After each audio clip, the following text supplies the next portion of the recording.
Primer anuncio, tenemos evaluación la otra semana. Entonces les leo las instrucciones de la otra semana. Eh,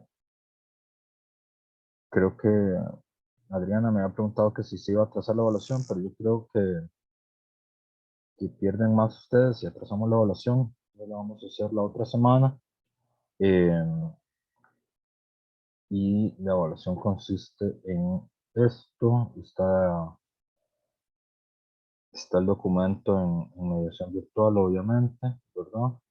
Hace parte de esta evaluación, el mapa conceptual. Algunos de ustedes ya hicieron el foro, falta un foro más, el ensayo final que tienen que ir pensando. Falta otra evaluación que es colectiva, que tienen que ir trabajando, que no sé si la han ido trabajando o no, pero no deberían dejarla para el último momento. Es el diccionario. La evaluación se realizará el 14 de junio, ¿verdad? Es decir, de hoy en 8. Una semana antes de la evaluación, el profesor le asignará a las personas estudiantes una serie de conceptos claves. El mismo día de la evaluación de la clase se repartirá en grupos de 4 personas. La evaluación, eh, oh, hay una cosa que los gringos le dicen free riders, que son como, en español, la palabra en español es más fea, pero es la traducción que es como montados. Este, Toda la evaluación está pensada para que no haya free riders, porque uno no sabe con quién le va a tocar. Va a ser un azar el mismo día de la clase. Entonces puede ser que le toque con el que tiene todas las notas súper listas y súper apuntadas y súper bien preparadas, o quien es la primera vez que llega a la clase en 12 semanas. No sabemos con quién le va a tocar. Es como Big Brother, las reglas también. Este, entonces, vamos a ser grupos de 4. La evaluación la elaboración y la entrega del mapa conceptual es individual. ¿No? El trabajo colectivo, sobre todo, está asociado a que ustedes de aquí a esta semana preparen, anoten, discutan los conceptos, ¿verdad? Y en el mismo trabajo en la clase tienen que organizar el mapa. Ahora, después de presentar la evaluación, voy a hacer una presentación también de qué es un mapa conceptual y qué se supone que tiene que tener, donde sea más claro.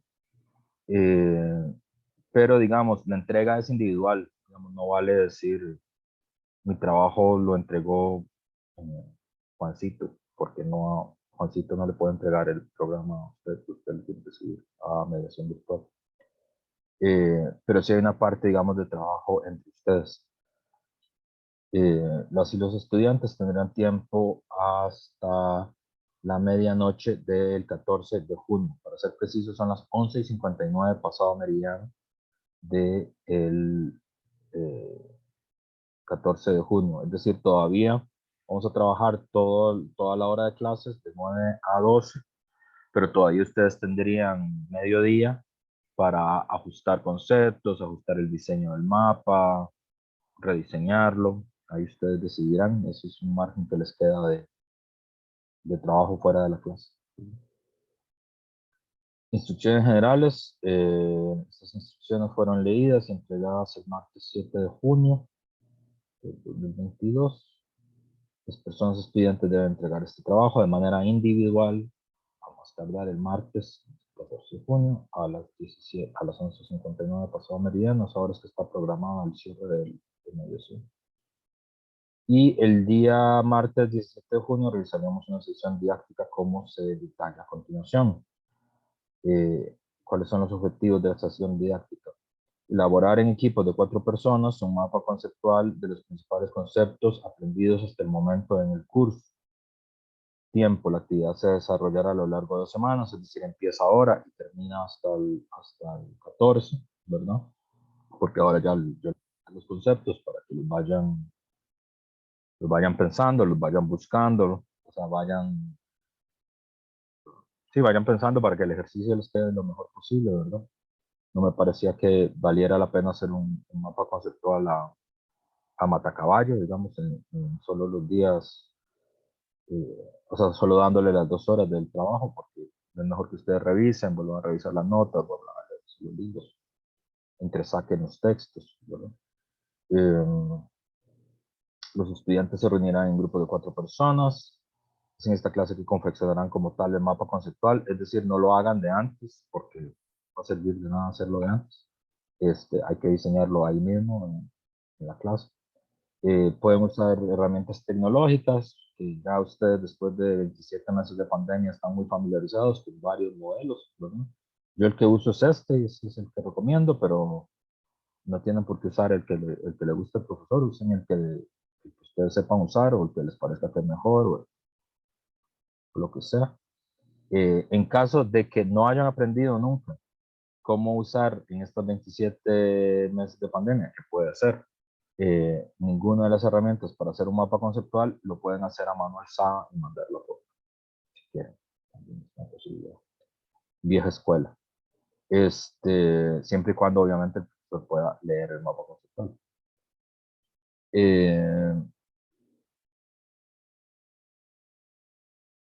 En el mapa deben usar la lista de conceptos que se ha entregado previamente, dura 2 semanas, el tiempo para hacerlo es en el tiempo de clase, pero igual todavía tienen un margen para terminar de hacer ajustes. Te les voy a decir por qué tienen que terminar de hacer ajustes, porque siempre existen 2 posibilidades. Como es una entrega individual, siempre existe la posibilidad de que no se pongan de acuerdo en la definición del concepto, que eso es una posibilidad porque puede ser que ninguno de los dos se convenza o que haya alguien que diga, bueno, mis compañeros están usando este concepto, la mayoría de compañeros estamos definiendo así, pero es que a mí en serio no me parece que eso sea así. Entonces no tenés por qué disciplinarte a la definición del grupo, puedes usar otra definición, o puedes no estar de acuerdo con la jerarquía que le están dando a las cosas, entonces puedes cambiar para que tenga otra jerarquía, o simplemente puedes no estar de acuerdo con la forma visual final del trabajo, porque en el mapa conceptual hay una cosa que tiene que ver con lo bello, como en la sabiduría clásica griega, lo verdadero es bueno y también es bello. Entonces, esto es una evaluación que tiene que ser verdadera, buena y bella, simultáneamente, como en la época de la Academia Platónica. Entonces, ese margen está ahí, ¿verdad? ¿Y qué pasa si no tenemos ningún desacuerdo? Pero está pensado en eso, en que puede ser que no se pongan de acuerdo, cosa que es muy frecuente en filosofía, ¿verdad? A diferencia de en ciencias sociales o en ciencias naturales, donde hay un acuerdo previo de los investigadores sobre lo que se está hablando. En filosofía el conflicto se da in situ siempre.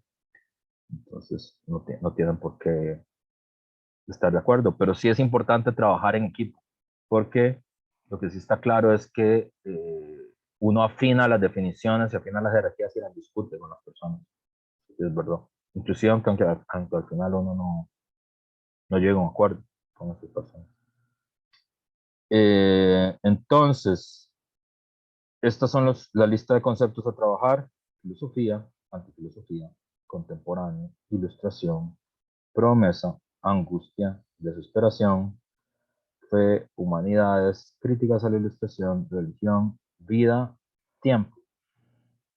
Los conceptos deben contar con una pequeña definición que los aclare, las líneas conectoras deben tener verbos, frases conectoras, y esta es la rúbrica: claridad en la exposición, claridad en el uso de conceptos, claridad en relación a conceptos con el texto, presentación y ortografía. Ese es el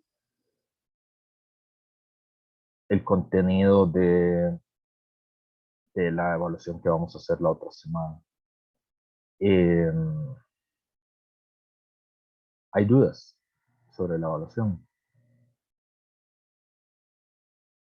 Sí, profe, es que bueno, no sé si no lo escuché, pero hay como un mínimo de conceptos o máximo o algo así para construir el mapa. Los mínimos son los que yo les estoy diciendo. O sea, como mínimo, el mapa tiene que tener estos que están aquí. Filosofía, antifilosofía, contemporáneo, ilustración, promesa, angustia, desesperación, fe, humanidades, críticas a la ilustración, religión, vida, tiempo. Eso es lo mínimo. Luego ustedes, que eso también eh,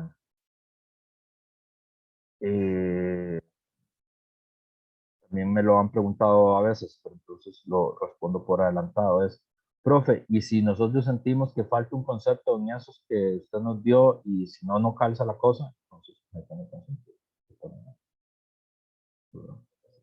Tiene la libertad de poner más conceptos en el caso de que crean que ocupan más mediaciones. Adriana Sandoval. Hola, ¿tiene algún ejemplo de mapa conceptual? Sí, ahora voy a hacer una presentación sobre qué es lo que consiste hacer un mapa conceptual. Ok, Apenas gracias. esto. Alondra Reyes. Profe, ¿y esa definición la tenemos que sacar de los apuntes, de los textos, o se puede buscar algo por aparte? ¿O de las Eh, tres funcionan? el examen, en los exámenes universitarios usted no le puede evaluar a las personas más de lo que usted les enseñó. Yo no sé si ustedes sabían eso. Nadie les puede evaluar cosas que no les han explicado en la clase.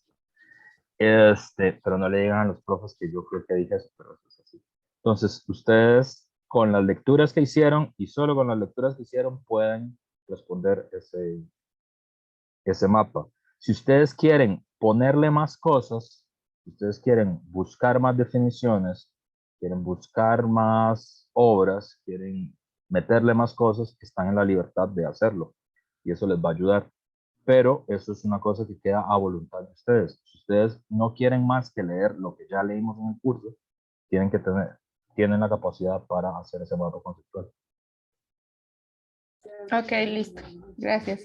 Y en caso de que las 4 personas estemos de acuerdo con la jerarquización de conceptos y todo eso, entonces no importa que se entregue entre esas 4 personas el mismo mapa, pero de manera individual. La entregue siempre de manera individual. Si el mapa les queda igual porque llegaron a la conclusión de que están de acuerdo en todo, y así quedó. Ok, gracias. Hay alguien había levantado la mano, pero ya no. Profe. Había sido yo. Minor, adelante. No, lo que voy a preguntar es que si se puede un toque hacer algo diferente al mapa conceptual, pero mejor voy a esperar a que lo explique a ver cómo lo vamos a realizar. Ok, está bien. Adriana, ¿tienes otra duda o solo te quedó la mano levantada? Sí, no, ¿usted hace los grupos? ¿O No, somos Zoom hace nosotros? los grupos. Zoom, ok, está bien. Sí, va a ser el azar como en las grandes tragedias griegas que defina cuál es su suerte. Bueno, y como en el Renacimiento clásico, por cierto. Muy despreciado el azar en nuestra época como un valor, pero para el mundo clásico, para el mundo renacentista, el azar es un gran valor. Por ejemplo, defendían la necesidad de que los puestos de elección popular fueran hechos por azar. Una gran idea, por cierto, que nosotros no trajimos a la modernidad. Pero bueno, esta es una clase de filosofía renacentista, le puedo preguntar a Juan Diego. ¿Alguna otra duda? Yo, profe, cuando decía que los conceptos que podemos utilizar son los que están en los textos, es como la concepción que uno ha tenido de cada uno de los conceptos o la cita, digamos, de los textos. O sea, por ejemplo, si usted habla de antifilosofía, entonces si lo hemos encontrado en un texto, lo que tenemos que hacer es como definir lo que entendimos o lo que está en el texto, profe. No, usted tiene que construir un concepto, porque no necesariamente el concepto esté en un solo libro. Sí, correcto. Por eso es que por eso quería quedar como más clara con esto.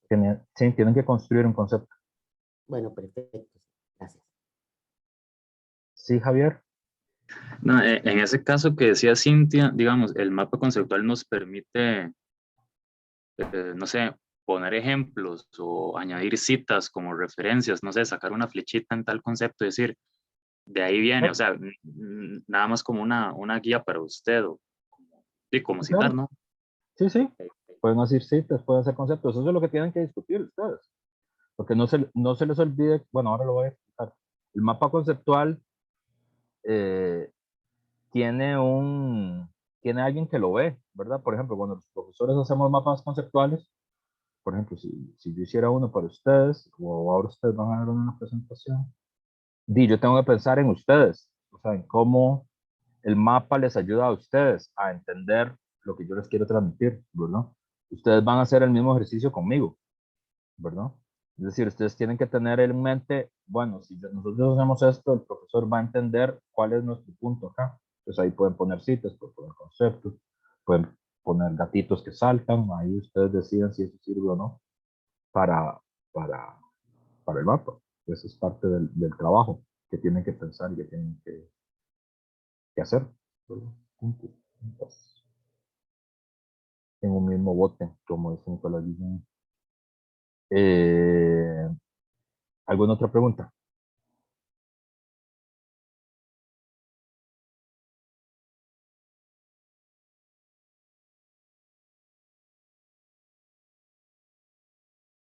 No, parece que no, ¿verdad? Ariel. Profe, la extensión de cada uno de los conceptos tiene que ser más o menos para hasta cuando uno crea que quedó suficientemente claro, ¿verdad? O a ver, hay un límite o cómo sería. Mi O sea, yo entiendo que no recomendación podría ser es que muy fuera, largo, por supuesto, mi recomendación pero es que fuera sintético, ujú, porque, o sea, no te podría decir, hagan una definición de una línea, o sea, pueden extenderse más, pero no se les claro. olvide que hay una cosa visual también, ¿verdad? En el mapa. Ujú, Entonces ahí ustedes tienen que buscar un cierto equilibrio, eso es parte del trabajo que tienen que hacer, ¿verdad? Hay una definición claro, que puede ser eh, corta, digamos, si ustedes ya tienen como claro qué es el concepto, entonces esa definición les sale corta. Si no les gusta porque es muy vaga por corta, ¿verdad? Demasiado abstracta por corta, entonces pueden extenderlo un poco más para precisarlo, o inclusive porque así como está queda incoherente en el mapa. Pero tienen que pensar que el mapa, parte del ejercicio del mapa conceptual es que tiene que ser visualmente agradable. Y pues está ya súper discutido. Mucho texto ujú, no es visualmente atractivo, entonces eso es parte de lo que tienen que pensar. Yo les recomendaría que intenten hacer las definiciones lo más sintéticas posibles. Evidentemente hay un problema que es a veces no se puede, o sea, a veces hay que meterle más cosas, pero bueno, eso es parte del trabajo. claro. Yo creo que todas las que yo elegí pueden ser, no mentira, hay un par que sí pueden ser más largas de lo que uno creía, pero bueno, les va a tocar hacer una definición sintética. Profe, es Sí, que, Javier. por ejemplo, ese concepto de crítica de la ilustración, de uno podría decir que son dos conceptos, o no sé, o de repente uno podría hacer una descomposición, un pequeño rodeo para, bueno, ahí como para acomodarlo, ¿no? Es Claro, que no, pueden no sé, o sea, hacerlo. suena un poco raro. Ok, Pueden hacer un rodeo. Pueden meterle más cosas también. O sea, si lo que les dije antes, si los conceptos que yo le doy son un mínimo para hacer el mapa, pero cuando ustedes lo están discutiendo, inclusive cuando ya terminaron la discusión, tienen todavía un rato más para pensarlo, pueden llegar a la conclusión de decir, esto aquí le falta un cuadro más porque esto no calza, ¿verdad? No calza ni con calzador, ¿verdad? Ni con forceps sale bien esto, entonces lo ponen. ¿Listo? Eso es parte de cómo ustedes quieren construir esa jerarquía. Porque bueno, ahora lo vamos a ver en la exposición. El mapa es una cosa coherente, ¿verdad? Yo no sé si ustedes es una cosa que es como muy obvia, pero como todas las cosas muy obvias, uno no las piensa demasiado, ¿verdad? Es decir, el mapa conceptual es un mapa, ¿verdad? Y bueno, yo no sé ustedes, pero porque supongo que ustedes para ubicarse usan el teléfono, ¿no? Usan Google Maps y así, o Waze o estas aplicaciones tecnológicas, ¿verdad? Pero, pero los mapas eran una cosa muy importante bueno, y estas aplicaciones con Google Maps también son mapas. Son muy importantes porque esa es la forma en la que usted se ubica en la ciudad y sabe en qué lugar de la ciudad está y sabe cómo dirigirse hacia otro lugar de la ciudad, ¿verdad?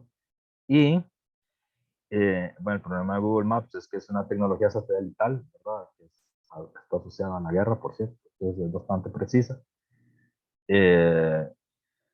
Pero si usted hace un mapa mal, no llega a donde tiene que llegar, o se pierde, o quien lo está usando no entiende en qué lugar de la ciudad está, ni entiende cómo llegar al otro lado de la ciudad, ¿verdad? O al lugar que quiera llegar. Entonces, en este caso, ustedes también tienen el mismo desafío que un cartógrafo, ¿verdad? En el sentido de, bueno, si no solo el profesor, sino, en este caso específico el profesor, pero cualquier otra persona, si ve eso, puede llegar a donde quiere llegar.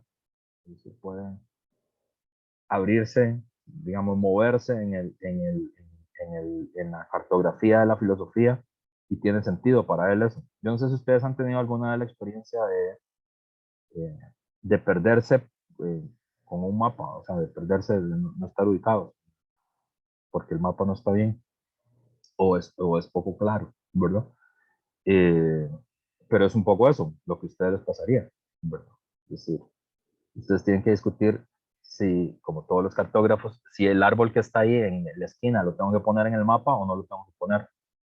O si el mapa que tengo no incluye la pulpe de Doña Clarita, eh, si poner la pulpe de Doña Clarita ahí es relevante para que quien ve ese mapa entienda por dónde se tiene que ir.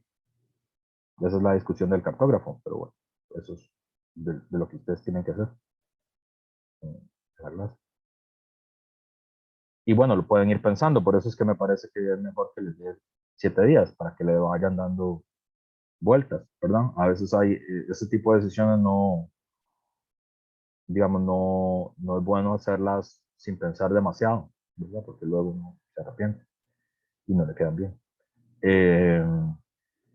Pero es, ¿está claro? ¿O hay más preguntas? Pero es que, bueno, me suena como que el mapa también puede reflejar la conversación que tengamos en el grupo, ¿no? ¿Verdad? Como, ¿cuál concepto abordamos primero? ¿Qué Claro, puede ser como un reflejo de lo conversado, digamos? También. claro, claro, Ok. claro. Para eso es la conversación. Y porque los mapas tienen jerarquías, ¿verdad? Todos los mapas tienen un centro y tienen una periferia. Entonces, ¿cuál es el centro? ¿Cuál es la periferia? ¿Verdad? ¿Hasta dónde llega el centro? ¿Hasta dónde llega la periferia? Lo vamos a ver en la presentación. Si quieren, pasamos a la presentación y, y si hay más dudas, pues lo sigo explicando. Entonces, esta es la presentación. Es una presentación que es posible gracias a uno de mis asistentes, a Carlos Alvarado Escalón, conocido como Carlos Alvarado el Bueno. Entonces, el mapa conceptual como herramienta del aprendizaje. Algunas definiciones, primero, sobre los mapas conceptuales. ¿Qué es? Primero, porque hay una tendencia a confundirlos con otras cosas que no son mapas conceptuales. ¿Verdad? Los mapas conceptuales constituyen una representación explícita y manifiesta de los conceptos y proposiciones que posee una persona. Es una definición de Ausubel. Permiten a los profesores y a los alumnos intercambiar sus puntos de vista sobre la validez de un vínculo proporcional determinado o darse cuenta de las conexiones que faltan entre los conceptos y que sugieren la necesidad de un nuevo aprendizaje. Los mapas conceptuales o mapas de conceptos son solo diagramas que indican relaciones entre los conceptos o entre palabras que usamos para representar objetos. Otras definiciones: los mapas conceptuales pueden ser un modelo jerárquico, es muy importante, pueden ser un modelo jerárquico, en el que los conceptos más inclusivos están en el tope de la jerarquía parte superior del mapa, y los conceptos específicos poco abarcativos estarían en la base inferior del mapa. Pero eso es simplemente un modelo. Los mapas conceptuales no precisan tener este tipo de jerarquías. Por otro lado, siempre debe quedar claro en el mapa cuáles son los conceptos contextualmente más importantes y cuáles son los secundarios y específicos.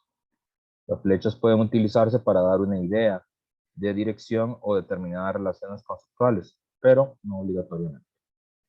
No sigan reglas fijas, pero pero no deben ser confundidos, esto es lo que les decía ahora, no deben ser confundidos ni con diagramas de flujo, ni con organigramas, o con los mapas mentales, o con las infografías, o con otros instrumentos de representar la información.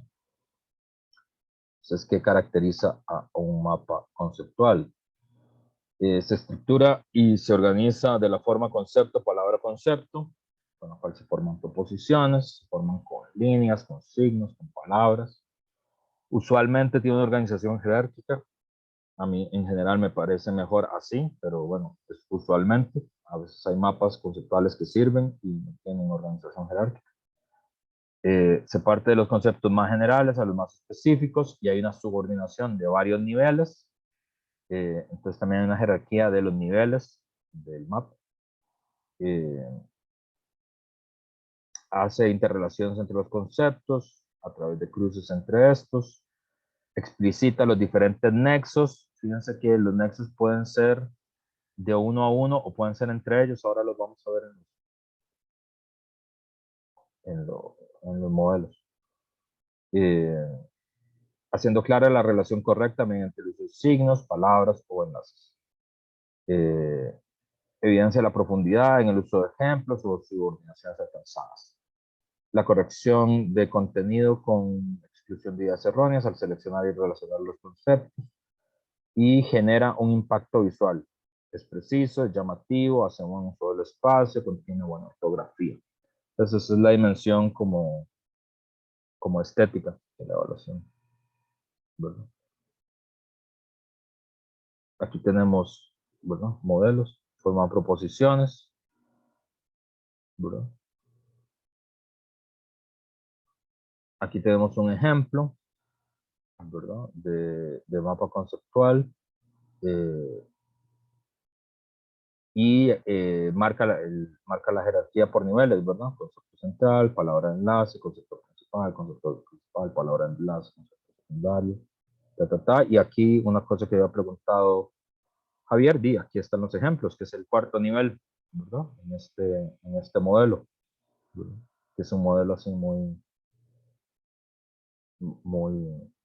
jerarquizado, ¿verdad? Muy como la estructura de Partido Comunista de la Unión Soviética.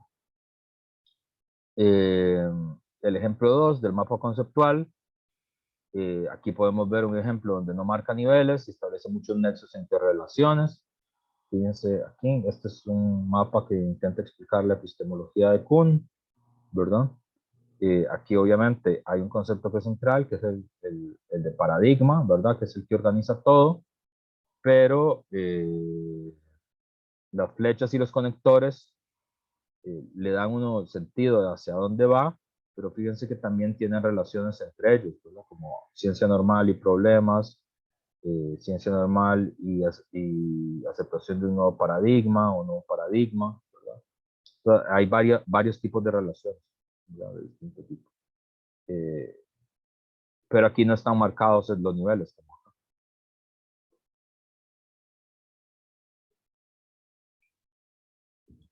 En este modelo, lo que resalta es la profundidad, es el título, ¿verdad? Este es un mapa conceptual complejo, que es un ejemplo de un estudiante de la titulación pedagógica. Entonces ahí pueden ver las distintas formas en las que está organizado. Esta exposición no me acuerdo si se las dejé o no en mediación, pero bueno, después de la clase se las puedo dejar por si acaso la quieren tener. Obviamente si la usan, citen que es un trabajo de Carlos Alvarado, que es un trabajo que él hizo para los cursos, ¿verdad? Este es otro ejemplo donde se intenta responder a una pregunta que la persona realiza, ¿verdad? Y ahí está, tiene esa forma.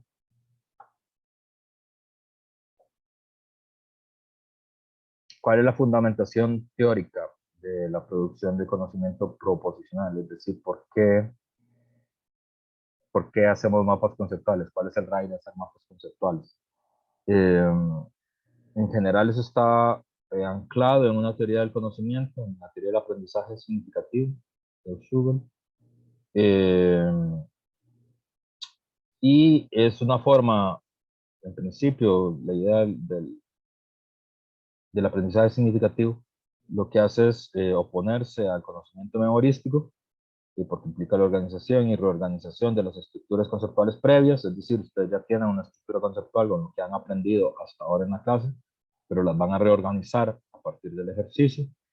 Se incorporan nuevas, aunque no implica que no se pierdan algunas. Y ahí hay varios comentados, varias citas comentando, ¿verdad? Sobre la importancia de esto.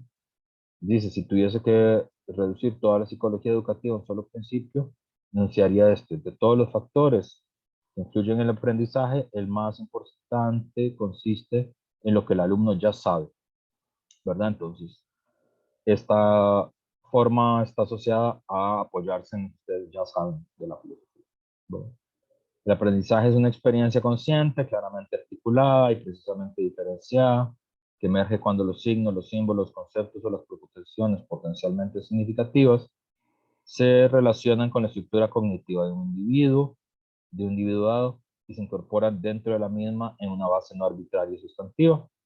La esencia del proceso de aprendizaje significativo reside en que ideas expresadas simbólicamente son relacionadas de un modo no arbitrario, sino sustancial, que es con la que el alumno ya sabe. Entonces, este es el como fundamento pedagógico de lo que vamos a hacer, porque no es, digamos, no es poner citas de conceptos arbitrariamente, ni hacer flechitas con palabras, ¿verdad? Sino que sobre la base de lo que ustedes ya saben, hacer un ejercicio que también tiene una parte de trabajo colectivo para reorganizar ese esquema, pero ese esquema tiene que estar organizado de manera sustancial, no es una organización arbitraria. Y ahí viene el kit para saber eh, que ustedes aprendieron cosas hasta el momento, ¿verdad? Hay aspectos a considerar en ese sentido sobre la asimilación, ¿verdad? El aprendizaje subordinado es un proceso donde una nueva información adquiere significado por medio de la interacción con conceptos integradores. Se refleja una relación con la estructura cognitiva previa.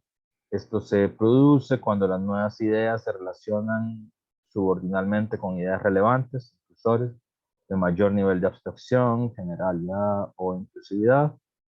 Es esta fórmula que está aquí al principio, ¿verdad? El aprendizaje supraordenado, que se evidencia cuando los conceptos relevantes, impulsores, existentes en la estructura cognitiva del aprendiz son de menor grado de abstracción, generalidad o inclusividad que los nuevos a aprender, y supone una situación de aprendizaje supraordenado. Se puede decir que es un proceso inverso y subordinado, que es este que está acá, del segundo. Y el aprendizaje combinatorio, que es el tipo de aprendizaje de los nuevos conceptos o proposiciones, por no ser más generales que los existentes en la estructura cognitiva, sino que se relacionan en condiciones de igualdad con los que poseen algunos atributos generales. Entonces, las flechitas y las jerarquías no son arbitrarias, sino que tienen que ver con las formas expresivas en las que ustedes pueden demostrar los conocimientos que han adquirido. Y esa es la presentación del mapa conceptual. Espero que esté entonces más claro ahora de qué es lo que se espera que hagan. ¿Estamos claros? Sí, profe, nada más entonces como para, llegamos el martes con los conceptos ya definidos y en grupo vemos cómo relacionamos esas definiciones, cómo jerarquizarlas y si estamos de acuerdo o no con esas definiciones y así. Sí, exacto. Ok, gracias. Profe, Listísimo. una última pregunta. Adelante. Cuando nos reunimos, digamos, en el grupo de Zoom, los cuatro vamos a llevar un mapa ya, digamos, como previamente hecho. Ujú. Pero cuando hacemos el mapa en conjunto, Ojo que no necesariamente tienen que llevar el mapa previamente hecho, ¿sí? Pueden llevar solo los conceptos. sí, bueno, el concepto. Ujú. Y lo hacemos, digamos, entre los cuatro. Ahí montamos un mapa conceptual. ¿Ese es el que entregamos cada uno o cada uno ajusta esos conceptos al mapa que hizo y lo manda individualmente? Y puede ser cualquiera de las dos opciones. Puede ser cualquiera de las dos opciones. Ok, muy bien. Gracias. Eh, ¿Todo claro?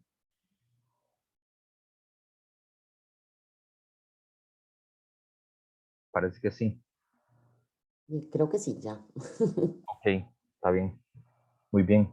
Entonces, quedamos para eso y bueno, y obviamente, el martes intenten llegar lo más en punto posible, ¿no? Para que aprovechen toda la clase, ¿no? Eh, y eso. Bueno, hoy, ya después de esta primera parte, vamos a hablar de Eugene Tucker, de En el polvo de este planeta, que es la lectura asignada para hoy. Y eh, eh, hoy es, no, pero hoy es martes, entonces no es tarde de peli de miedo. Es un autor que yo lo encuentro fascinante.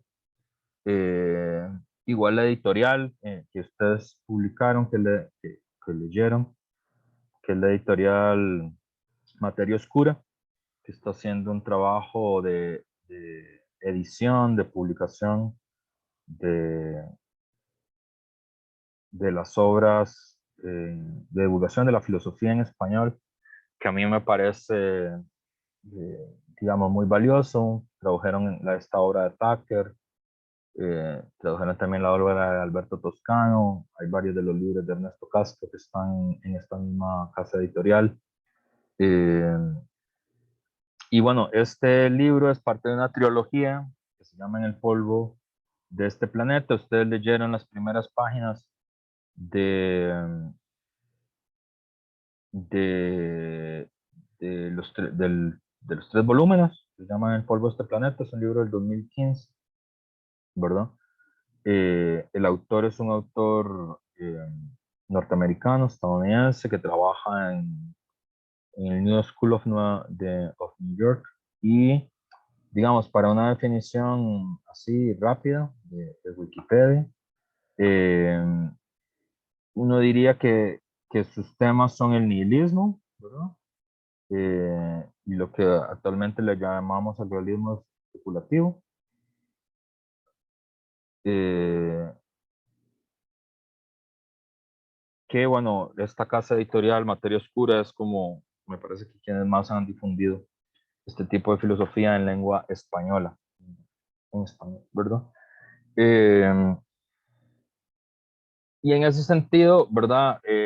Este autor hereda conceptualmente la tradición de Schopenhauer, de Nietzsche, que ustedes lo vieron, que aparece mucho en el texto, me parece que sobre todo de Schopenhauer, pero introduce un elemento que a mí desde hace mucho tiempo me parece fascinante, porque obviamente los profesores tenemos nuestro corazoncito y tenemos derecho a expresar nuestro corazoncito, que es que introduce al mundo de la filosofía eh, el género de terror sobrenatural, ¿verdad? Que el profesor es muy fan de este tipo de género, ¿verdad?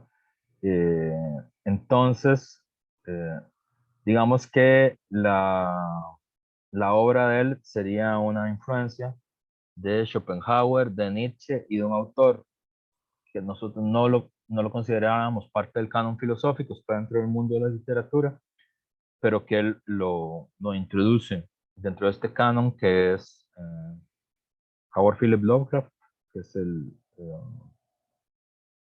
uno de los referentes de lo que llamamos el terror, el cuento de terror gótico, el cuento anglosajón de terror, para ser preciso, que es una tradición propia, que es la tradición anglosajona de, de cuento de miedo, que es probablemente la más vigorosa, me parece, de esa tradición, y que tiene varios nombres propios muy importantes.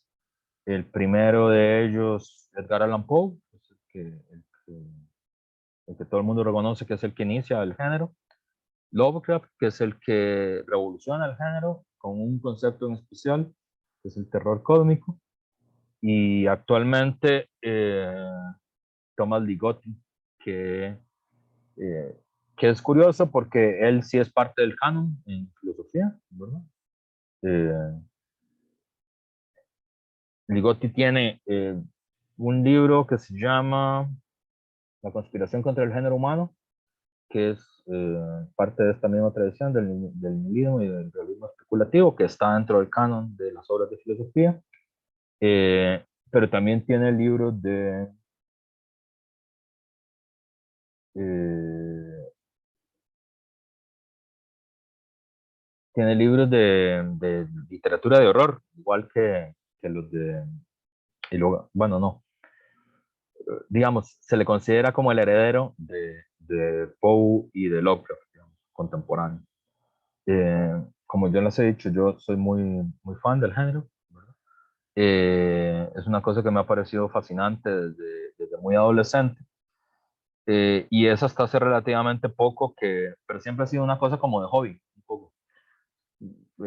No sé, no sé si tanto de hobby, porque el hobby es una cosa que uno hace irregularmente, ¿verdad?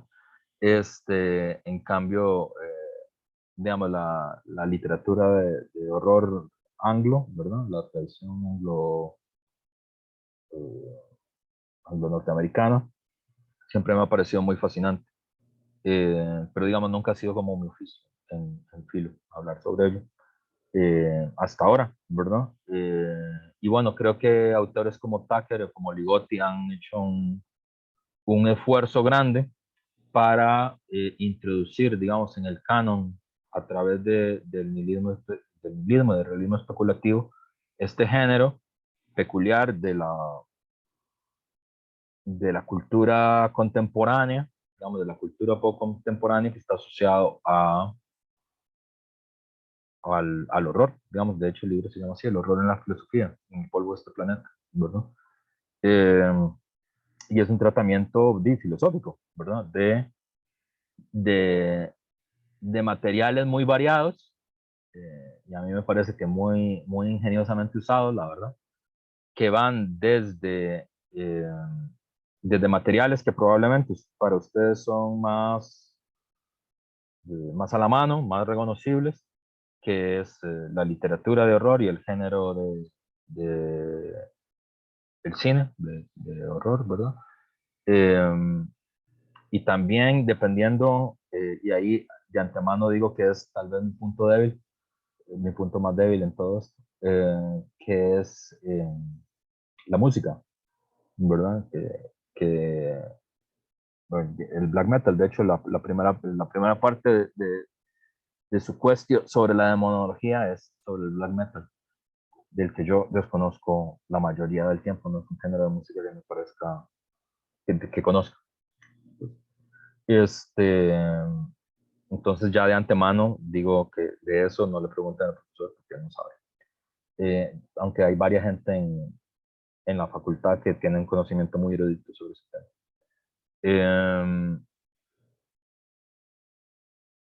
Pero además de esos materiales, hay varios materiales que vienen de la ciencia, ¿verdad? De la, de las ciencias naturales, ¿verdad? De la geología, de la arqueología, de la antropología, que son materiales que también utilizan mucho el género, el cuento de horror anglosajón, ¿verdad? Y el cine de terror y toda esta cosa más vinculada a la cultura pop contemporánea.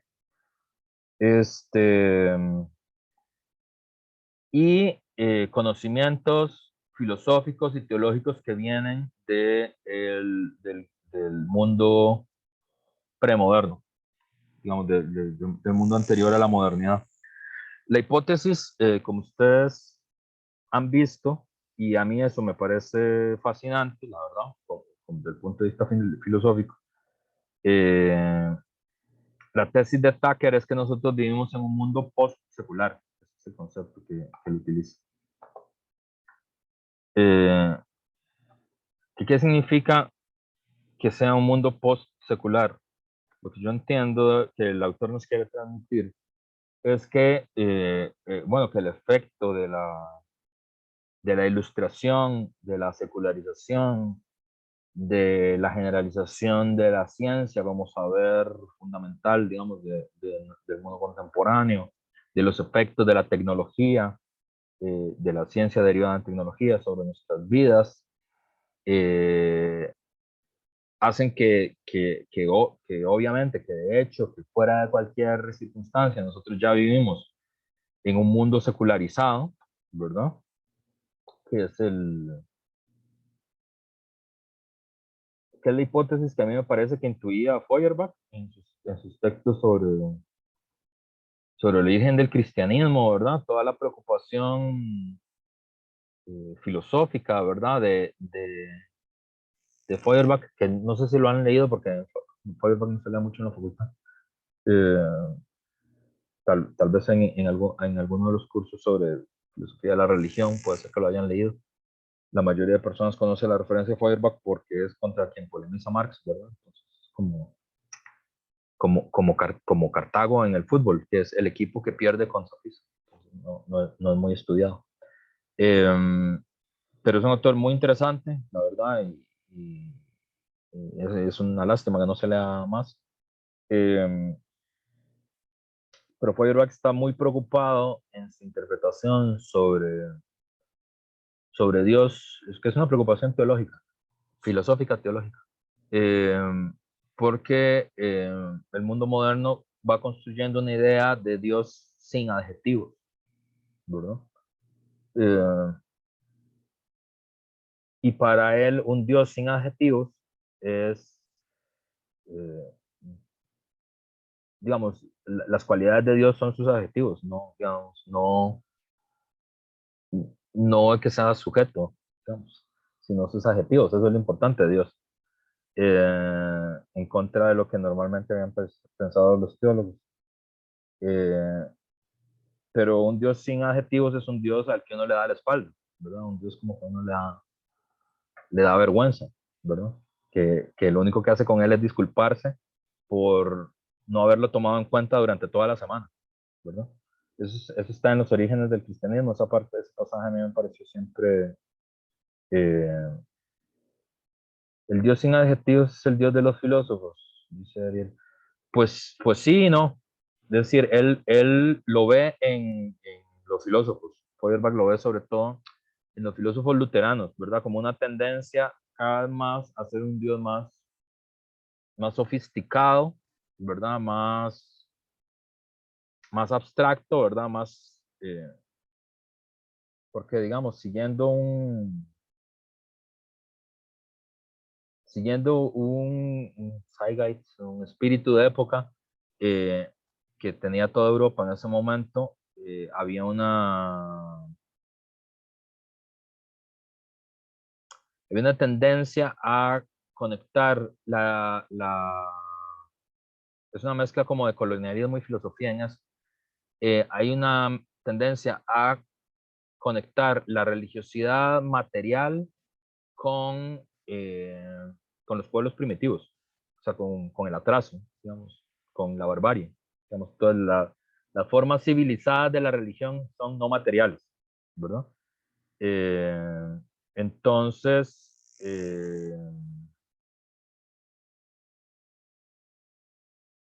digamos, los dioses que son materiales, es decir, que son animales, que son piedras, que son maíz, ¿verdad? Como la religión maya, eso es salvaje, eso es bárbaro.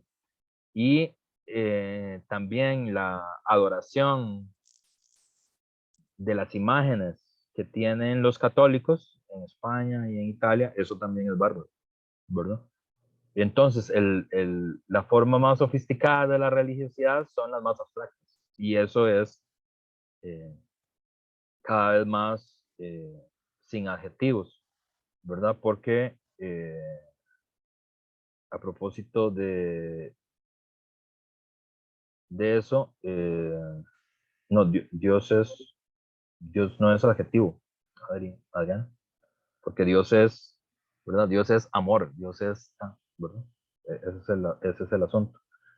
Pero digamos, el punto central acá, que no sé por qué Feuerbach salió de repente, muy raro, es como cuando salta la liebre, es que, digamos, nosotros, nuestra época es secular, ¿verdad? Aunque tengamos fe.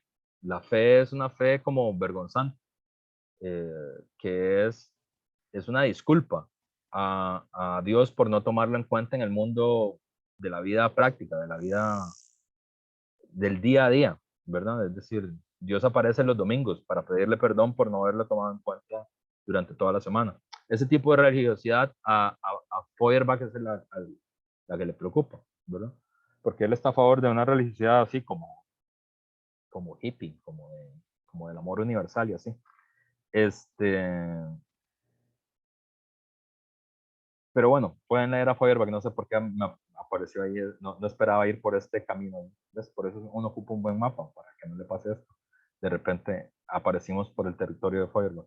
Pero digamos, Tucker lo que señala es que vivimos en una época post-secular, porque en sentido, eso que ya tenía Feuerbach ya ocurrió, es decir, ya eso es así, ¿verdad? Inclusive las personas con más devoción viven su vida práctica en un mundo material, digamos, sin Dios, eh,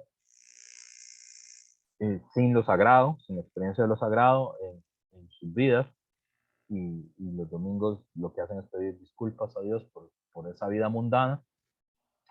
Pero lo que dice Tucker es, eso ya está, pero en nuestro mundo, y este es el punto de él, hay un regreso de los temas religiosos, mitológicos y teológicos, pero en un sentido novedoso, inesperado. eh,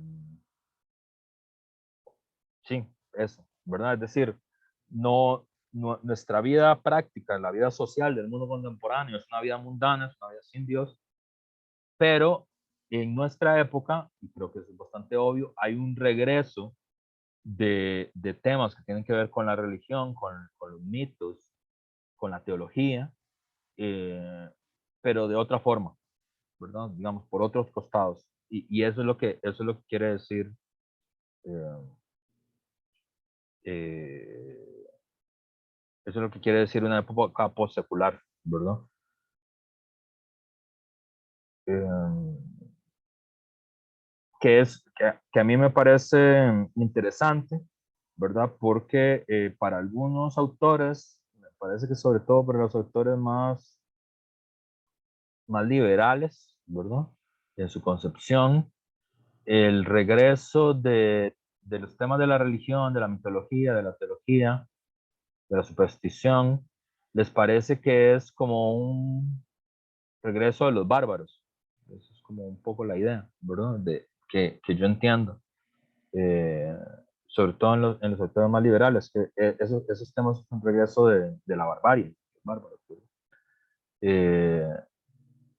Tucker, digamos, en eso sería más matizado, ¿verdad? A él le parece que sí hay un regreso, pero no tiene que ver con un retroceso al pasado, sino que tiene que ver con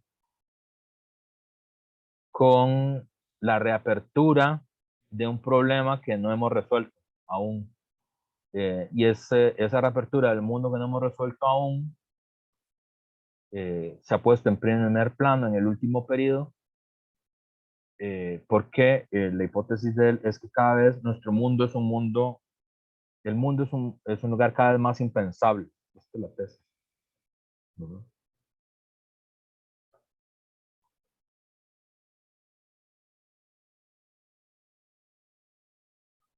El mundo es un lugar cada vez más impensable. Y es ahí donde reaparecen los temas de la religión y de la teología, ¿verdad? Pero no es como, no es un regreso a la edad oscura, digamos, eso es lo que está pasando. a mí, digamos, me parece muy productiva esa forma de ver el asunto. A mí donde me pareció más ingeniosa, me parece más productiva porque parte de un hecho que yo considero sociológica y filosóficamente cierto e importante, que es que uno no puede regresar al pasado, por más, que veamos películas de eso y sean uno de nuestros una de nuestras grandes utopías científicas, ¿verdad? Es decir, no se puede regresar al pasado.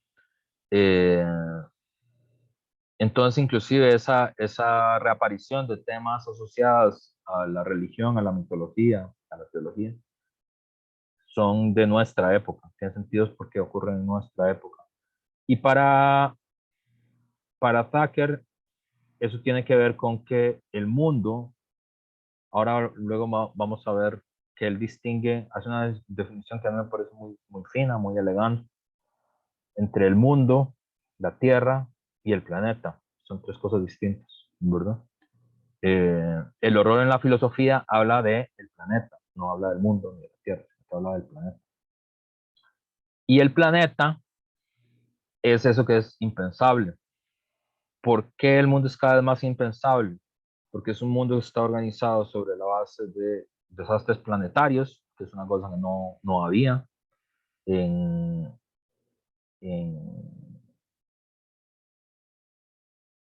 en el pasado, digamos, en el pasado, en la ilustración clásica, digamos, no hay una reflexión sobre el desastre planetario en Kant. No existe eso. Pero curiosamente sí hay una reflexión sobre el desastre planetario en la mitología escandinava, ¿verdad? Es decir, en la mitología escandinava sí hay la destrucción del mundo, ¿verdad? Es el Ragnarok, ¿verdad? Que no es como el apocalipsis bíblico, sino que nada más el mundo se destruye, ¿verdad? Bueno, y en esto mismo que era lo que quería decir, que no se puede volver al pasado, el ejemplo que me parece muy ingeniosamente usado es, por cierto, la demonología, por cierto, que eso es una rama de la filosofía medieval, una rama realmente existente de la filosofía medieval, es decir, hay un trabajo sistemático del pensamiento medieval asociado a pensar a los demonios, al demonio. Nosotros ya no creemos en demonios, ni creemos que haya nada, ni nadie puede presentar, digamos, su tesis de filosofía sobre eso. Bueno, tal vez un medievalista sí, pero es decir, ya nadie cree en los demonios porque el mundo es posecular, digamos, ya eso pasó, nadie, eh, eh, digamos, no está dentro de los saberes eh, aceptados, digamos, de nuestro mundo, pero todo eso se desplazó hacia el mundo de la cultura, ¿verdad? Es decir, en el terreno simbólico del mundo cultural y del mundo estético está lleno de eso, ¿verdad? De demonios, de mitos, de dioses, de fines del mundo, ¿verdad? Se desplazó como hacia esa zona, ¿verdad? Pero no quiere decir que no sea una inquietud del pensamiento para nosotros. Lo único que quiere decir es que ya no lo consideramos filosofía objetiva, ¿verdad? Sino que se desplazó hacia otra zona, ¿verdad? Para Tucker eso es solo un cambio como en la cubierta del confite, ¿verdad? Porque el problema sigue siendo el mismo, ¿verdad? El problema que querían estudiar los medievales cuando estudian a los demonios es el mismo problema que nosotros nos planteamos con esta cada vez mayor impensabilidad del mundo, que tiene que ver con el planeta, o sea, con el mundo sin nosotros. Este es el punto. Adriana. Entonces, a lo que se refiere el autor es que, digamos, en ese mundo postsecular, es que, digamos, ya nosotros no creemos como en los rituales de la demonología, pero en nuestro hablar cotidiano sí podemos hablar sobre demonios. O sea, como que metemos en las metáforas de que, ay, no pase por ahí porque el diablo lo asusta, o como Dios está presente, o cuestiones por el estilo. Porque es que, digamos, también me resuena mucho como, me parece un poco, no sé, no me convence el hecho de que, ok, dice que estamos en un mundo en el cual la religión vuelve, pero a la vez estamos en un mundo que es muchísimo más cientificado, ¿verdad? O sea, el conocimiento científico toma demasiado auge, ya no hay, digamos, eso se vio con la pandemia, como había gente que sí, que creía que, o sea, me acuerdo de haber leído un artículo que decía como a cuál santa era la que se entregaba a la gente en la pandemia y cuestiones así, pero no es como lo que predomina, más bien, y eso ya casi no se da, entonces va por ahí. Sí, va por el, digamos, todo va por ahí en este sentido, digamos, hay una rama de la filosofía del siglo II al siglo XIII que se preocupó mucho por el mal, por la naturaleza del mal, eh, que es la demonología, y por los demonios, ¿verdad? Eso ya nadie lo cree, ¿verdad? Es decir, nadie puede, solo un medievalista, y en el sentido de que es la exposición de un conocimiento histórico, podría tomarse eso en serio, ¿verdad? En otra expresión que usaba mucho Lovecraft y los autores que lo estudian y que lo leen, fíjense en la relación, por ejemplo, con los fantasmas, ¿verdad? Si ustedes leen cuentos góticos, que es previo al género del terror sobrenatural de Lovecraft y previo a Poe, por ejemplo, si leen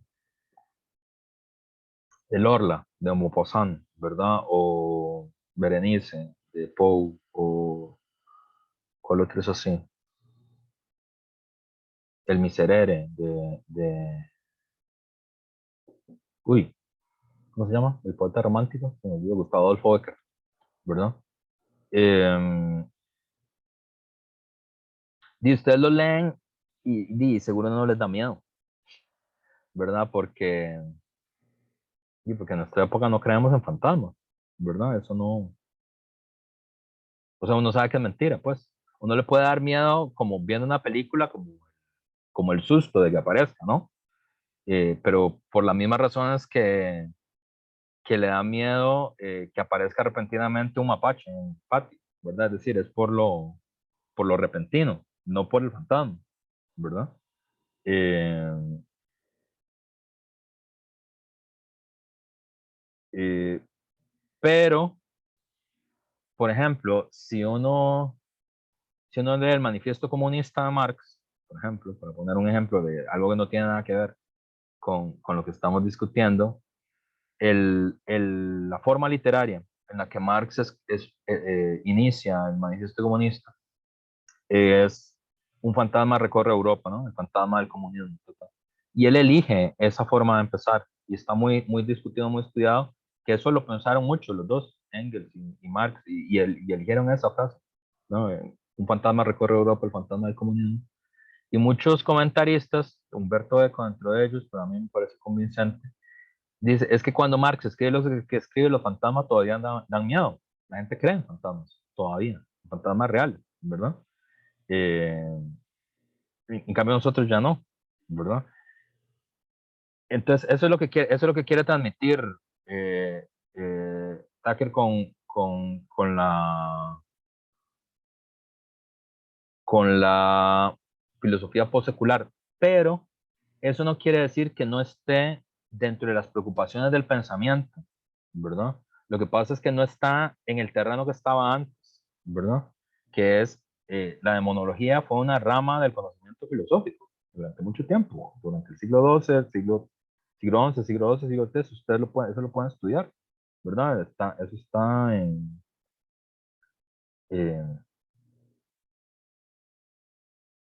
sabes que Ariel puso algo aquí y dice, y era importante la demonología porque es lo que permite un ensayo de Teodicea. Hay que entender el mal para saber por qué Dios lo permitiría. No es de extrañar que en un mundo sin Dios el problema del mal se resuelve. Claro, Pero, gracias por ese comentario, Ariel. Pero claro, el problema es que no se disuelve, ¿verdad? Lo que pasa es que se desplaza del lugar, ¿verdad? Digamos, los demonios no están en la facultad de filosofía, no es una cosa que uno puede estudiar en filosofía, pero nuestro pensamiento todavía está anclado ahí y ustedes lo pueden ver en el absoluto sinfín de productos culturales que están en la esfera de la ideología también asociados a los demonios, ¿verdad? Hay todo un género de música que se dedica a eso, que es el black metal. Es una reflexión sobre eso, sobre los demonios. Y es un género muy famoso y tiene muchos expositores súper laureados, ¿no? Black Sabbath, ¿verdad?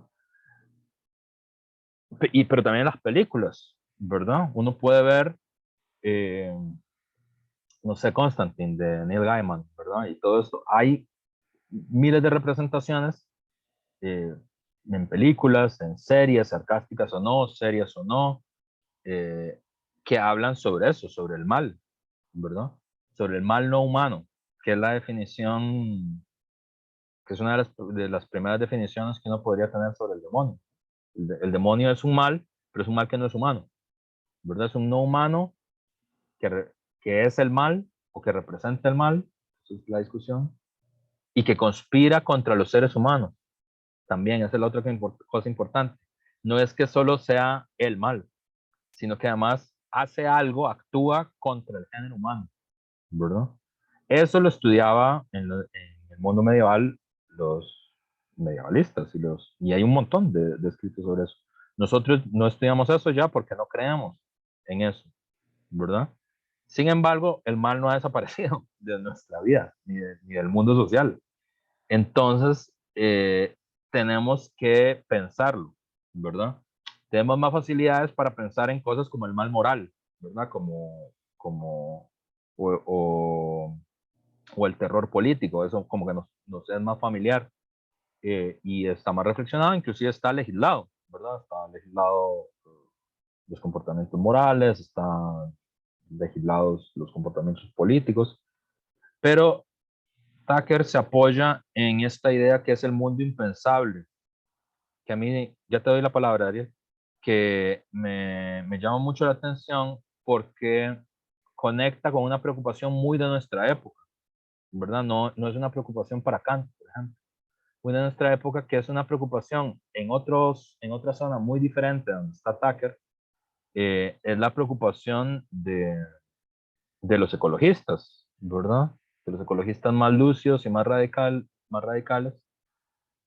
o más lucios, bueno, las dos cosas, eh, que han empezado a hablar, por ejemplo, del antropoceno como concepto, ¿verdad?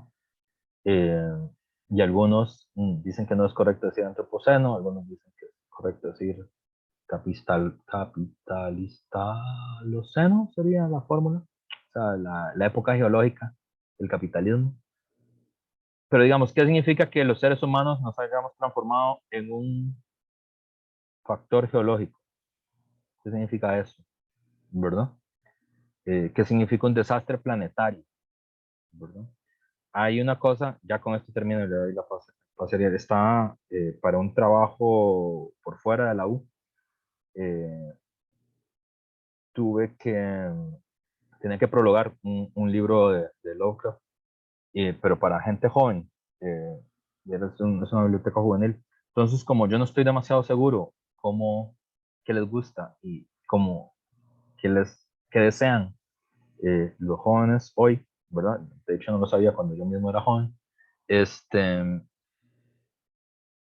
eh, hablé con mis sobrinas, que son lectoras así, pues son chicas más jóvenes que ustedes, obviamente. Y a ellas les parecía muy raro, que eso habla Patti, que por ejemplo, uno de los grandes temores fuera la geología, ¿verdad? Porque para ellas la geología son como las piedritas del laboratorio, ¿verdad? Pero en Tucker y en el horror cósmico y en el ecologismo y en esta cosa que él le llama el planeta, una de las cosas que produce horror es cuando uno se da cuenta que es la geología. ¿Qué significa eso? ¿Verdad? Y qué implicaciones puede tener, ¿verdad? Porque uno cree que la geología es como las piedritas del laboratorio, ¿verdad? Y uno no tendría por qué tener miedo a eso. Pero si uno entiende qué es la geología de la Tierra, es horrorífico, ¿verdad? Aquello es un núcleo de metal en el puro centro de la Tierra, que es un imán y que se tiene que mantener caliente para que la Tierra funcione, ¿verdad? En sí mismo. Eh, y cuando uno piensa, por ejemplo, en las consecuencias de qué pasaría si se enfría o si se deja de mover, ¿verdad? Son horroríficas, ¿verdad? Pero no es una cosa que está como por fuera de nuestro pensamiento, que nos parece como impensable, ¿verdad? Ahora sí, Ariel. Que es muy interesante eso que usted mencionaba, como de que siempre se piensa el mal no humano, ¿verdad? Pero desde cómo nos afecta a nosotros, ¿verdad? O sea, y en eso y con base en eso se construye la figura del demonio. Pero justamente, digamos, mucha en filosofía de la religión, contemporáneamente, ¿verdad?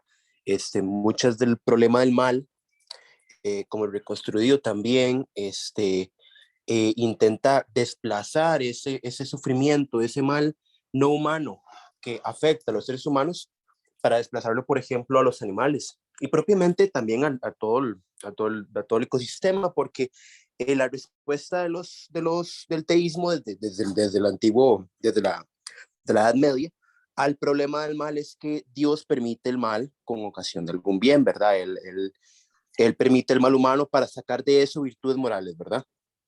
Porque solo bajo, solo bajo forja, ¿verdad? Se puede hacer un carácter fuerte. Entonces, por así decirlo, entonces muchas de estas males no humanos siempre se han pensado como afectándonos a nosotros, ¿verdad? O sea, y ahí, bueno, el autor dice, si se puede pensar, digamos, algo que no sea para nosotros, justamente, que ese es el horror, ¿verdad? Que algo no sea para nosotros.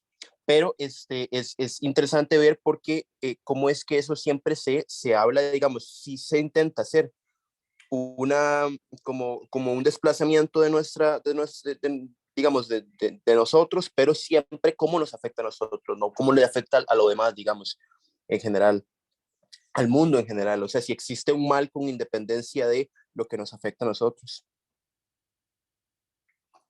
Claro, interesante. Sí, sí, sí. Sí, yo creo que muy interesante lo que dice Ariel. Sí, yo creo que ahí hay sí, como varios desafíos, ¿verdad? Como ya había dicho, ¿verdad? Yo sé que en filosofía todo es un debate, pero bueno, yo estoy de acuerdo en eso, en que nuestro mundo es posecular, ¿verdad? Es decir, inclusive para la gente que tiene fe, mucha fe, digamos, la- los arcángeles, los demonios, no es una cosa que sea el día a día de su vida, ¿verdad? Este, que está desplazado hacia otro lado. Y Tucker tiene una apuesta ahí filosófica que sería, y que es esto, lo impensable, ¿verdad?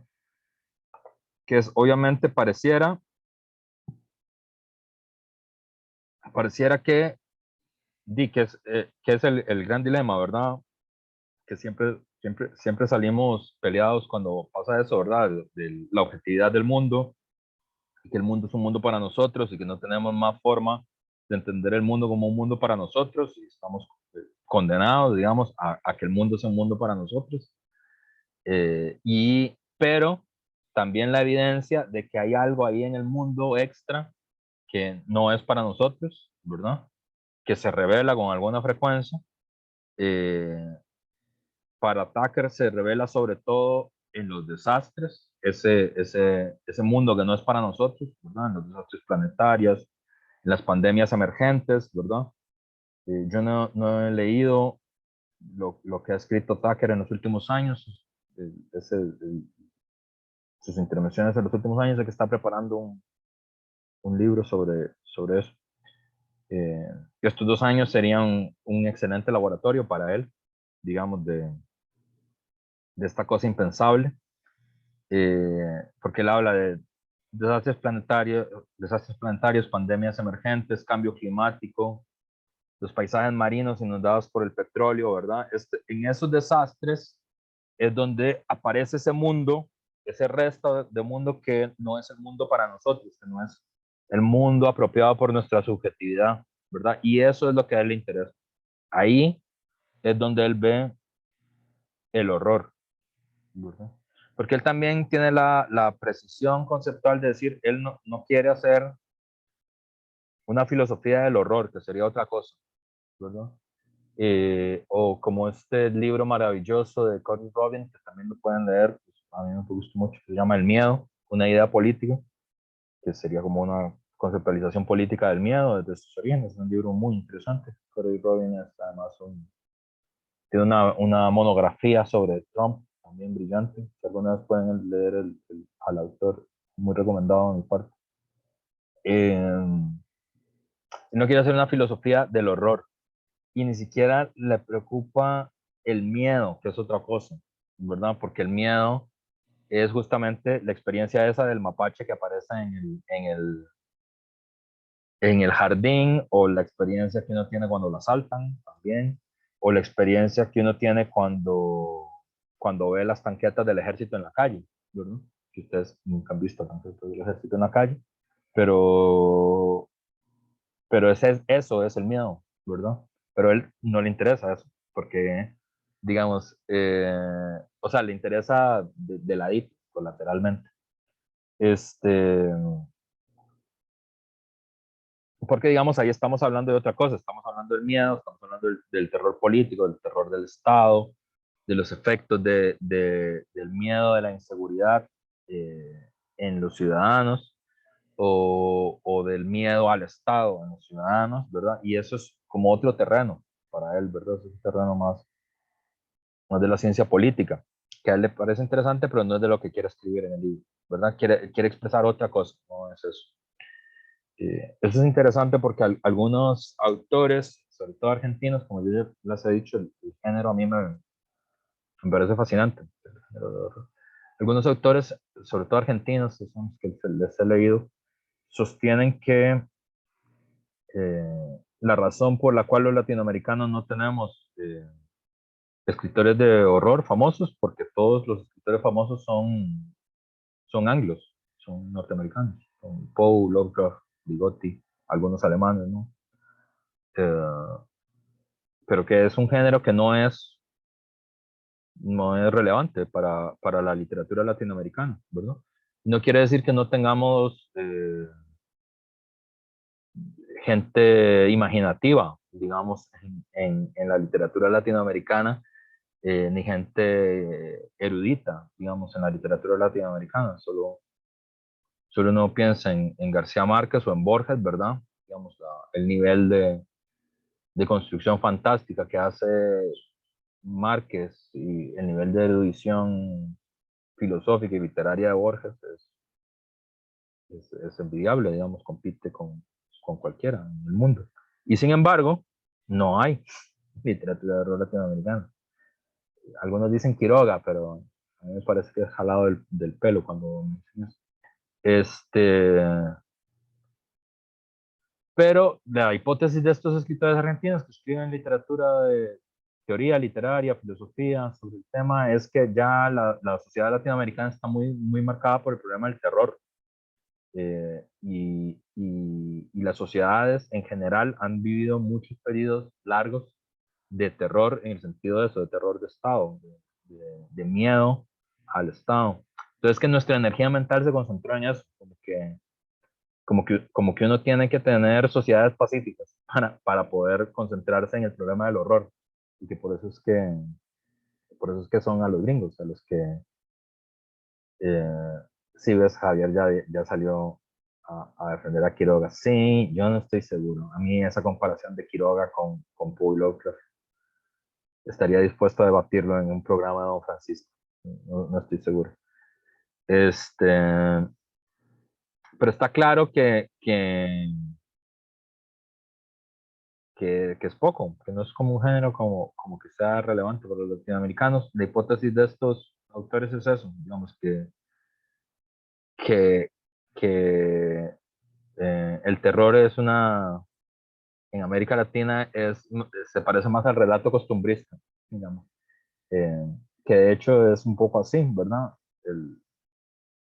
Hay un relato que a mí me parece terrorífico, horrorizante, que es el Jaúl de Max Jiménez, varios de los pasajes del Jaúl de Max Jiménez, y sin embargo nosotros lo consideramos naturalista, algunos lo consideran costumbrista, el relato. Pero a mí me parece que tiene mucho de género de horror en varios de sus pasajes. Pero bueno, eso sería una discusión de otro orden. Entonces, Perdón, sí, ¿qué Ariana. define este autor como horror? Porque usted ahorita nos está diciendo que el pueblo latinoamericano está acostumbrado al horror, Al terror. al terror. Él Entonces, distingue entre miedo y horror, ¿verdad? El miedo es una experiencia que está asociada para él, ¿verdad? La definición de Tucker, ¿no? El miedo está marcado por las experiencias personales, el miedo personal, ¿verdad? Como en un asalto, ¿verdad? Como no sé, en el ataque de un mapache, ¿verdad? Ese es un miedo personal. Eh, en la inse- en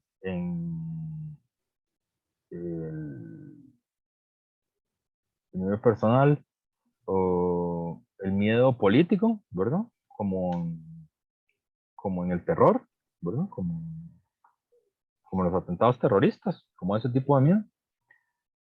Y se me queda otra, los personales y como la inseguridad, ¿verdad? En general, ¿verdad? Es decir, aquí pero esos este son miedo tipos de miedo. son tipos de miedo. Ujú. El Ok, horror es otra cosa. El ¿y qué es horror, el horror? el horror es, aquí viene la definición, es el límite absoluto de nuestra capacidad para entender el mundo. Ese es el horror. El horror aparece ahí. En el límite absoluto de nuestra capacidad para entender el mundo. Ok. Porque el miedo nosotros lo podemos entender y podemos actuar sobre él, podemos legislar sobre él, podemos evitarlo políticamente, ¿verdad? Es decir, el miedo personal, la inseguridad o el terrorismo político, eso no lo puede legislar, lo puede controlar. Y lo puede explicar además, ¿verdad? Uno puede explicar por qué en general las mujeres sufren más violencia callejera que los hombres, ¿verdad? Eso se puede explicar y se puede actuar en contra de ello, ¿verdad? Uno puede explicar por qué surgió ETA en España o por qué surgió Septiembre Negro en Palestina, ¿verdad? Uno puede explicar de dónde vienen, por qué es que hacen lo que hacen, ¿verdad? Y también puede evitarlos por medios políticos. Puede hacer acuerdos de paz, puede pacificar una sociedad, puede incorporarlos en forma de partidos políticos, eso se puede hacer. Y de hecho lo hacemos a cada rato, ¿verdad? ¿Y define el terror? El terror él lo usa como sinónimo de miedo político. Él como que distingue el miedo personal y el terror lo usa más para la experiencia política. El terror es el terror contra el Estado. Como el terrorismo o el terror de Estado son las dos formas. O sea, en eso es como jovesiano él, ¿verdad? ¿No? Es como, el terror es el miedo al Estado, el miedo al leviatán, ¿no? Es el poder político. Que, que él pone, sí, el horror es esta otra cosa, ¿verdad? El horror es cuando uno se da cuenta que puede existir un planeta, es decir, puede existir un mundo sin nosotros. Ahí aparece el horror, ¿verdad? Ok. En este límite por eso es que él empieza con la demonología, ¿verdad? Que es un mal no humano, porque todos estos males son humanos, ¿verdad? Todos. El- digamos, el malvado, la persona moralmente corrupta, el villano, el terrorista, el dictador, cualquiera de esas variantes son seres humanos, ¿verdad? El asaltante, el violador, cualquiera de esas variantes son seres humanos, todos, ¿verdad? Él no está preocupado por eso, no está preocupado por eso. La pregunta es por otra cosa, ¿verdad? Es, por ejemplo, cuando uno termina de entender qué significa el cambio climático, ¿cuál es esa experiencia que tiene uno? ¿Qué es eso? Digamos, ¿qué es la posibilidad de que el mar inunde las ciudades? ¿Cómo se llama esa experiencia? ¿Verdad? Eso es el horror, ¿verdad? Hay un, hay un, hay un libro, ay, se me olvidó el nombre, es una autora mujer. ¿Cómo se llama ese libro? Anda fatal mi memoria ahora. Es un libro también de literatura de horror que está como en la nota de Tucker, pero es una chica que estudió física y literatura, entonces es un libro muy interesante. Pero se me olvida el nombre, me acuerdo de la cara de ella en la conferencia y todo, pero se me olvida el nombre. Ahora lo busco. Pero digamos, es un libro de horror de lo que trata es, ¿qué pasa si la Tierra empieza a girar más lento? Esa es la hipótesis que ella hacen. O sea, ¿qué pasa si la forma en la que rota la Tierra cambia? ¿Qué efecto tiene eso en el mundo? ¿Verdad? Y eso es un efecto catastrófico, absolutamente catastrófico, ¿verdad? Y eso uno lo entiende en este momento, por eso es que Tucker piensa en los desastres naturales, sobre todo, ¿verdad? Ahí aparece, porque solo en los desastres naturales uno se da cuenta de ese resto del mundo que no es el mundo para nosotros, ¿verdad? Que no es el mundo que nosotros hemos construido, que hemos cultivado, que hemos incorporado a nuestra subjetividad. Ahí, en el desastre, en la pandemia, en el desastre planetario, en el terremoto, en el volcán, es donde aparece ese mundo que es el mundo que no es para nosotros.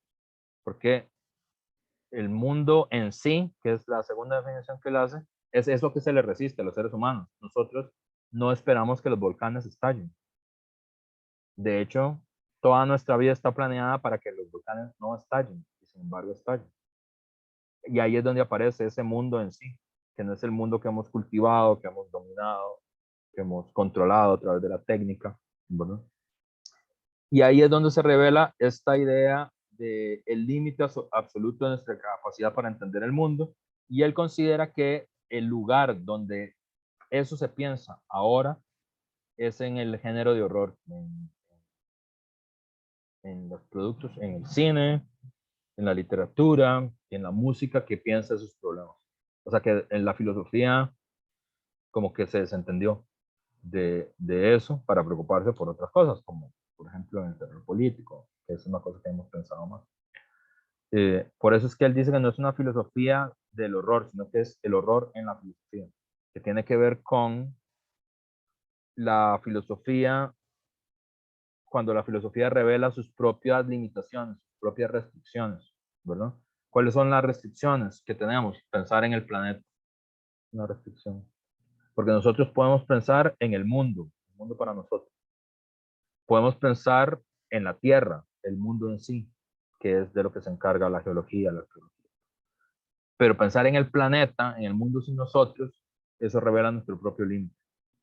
Y ahí es donde aparece el horror. Cuando el pensamiento se enfrenta a su propia posibilidad. Y para él, y eso tiene explicación, que es que el pensamiento de lo imposible no puede expresarse más que en un lenguaje no filosófico. El pensamiento de lo imposible, es decir, el mundo sin nosotros, solo se puede representar por un lenguaje no filosófico. Por eso es que reside en el terreno del cine, de la literatura, de la música. Es el lugar donde puede residir, perdón. Es ahí donde uno puede encontrar el lenguaje para expresar lo imposible, ¿verdad? Por eso es que no está en el canon de la filosofía, sino que está en la música, en la literatura, en el cine. Es ahí donde está. El género, para Tucker, el género de terror sobrenatural justamente sería el lugar privilegiado, donde se encuentra este pensamiento paradójico de lo que es impensable, ¿verdad? Y que nuestra época, esta sería la idea de la postsecularidad, nuestra época piensa en términos de terror sobrenatural lo que antes pensaba en términos de mística de la oscuridad y de teología negativa, ¿verdad? Es decir, antes de que empezara la modernidad, eso aparecía como la mística de la oscuridad, que aparece en la poesía mística, ¿verdad? Y de la teología negativa, como como Nicolás de Cusa y así. Pero nosotros, como ya somos poseculares, no podemos revivir eso, ¿verdad? Entonces, eso aparece en el mundo como terror sobrenatural, ¿verdad? Que es el lenguaje que tenemos para poder expresar eso, ¿verdad? Y por eso es importante, ¿verdad? Y para el autor, el mapa conceptual que hace, es que las relaciones entre eso que él llama la filosofía racional y el horror, el pensamiento de lo impensable, tienen un vínculo que es el mundo, ¿verdad? El vínculo. Esa es como la relación.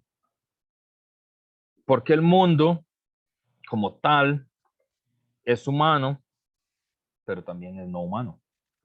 Es antropocéntrico y no es antropocéntrico. Y dice él, inclusive, hay momentos en los que es misantrópico, es decir, odia a los seres humanos, aborrece a los seres humanos, rehuye de los seres humanos, como el Leviatán, no como el Leviatán, como el Minotauro.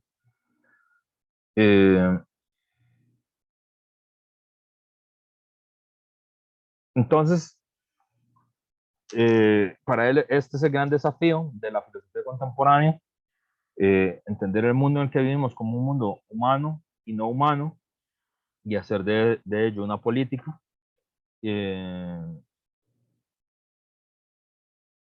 Para él, tenemos materiales, o sea, hay creo que eso se nota, ¿verdad? Hay no sé, una cierta nostalgia, no sé si nostalgia es la palabra más adecuada para decir lo que expresa Tucker.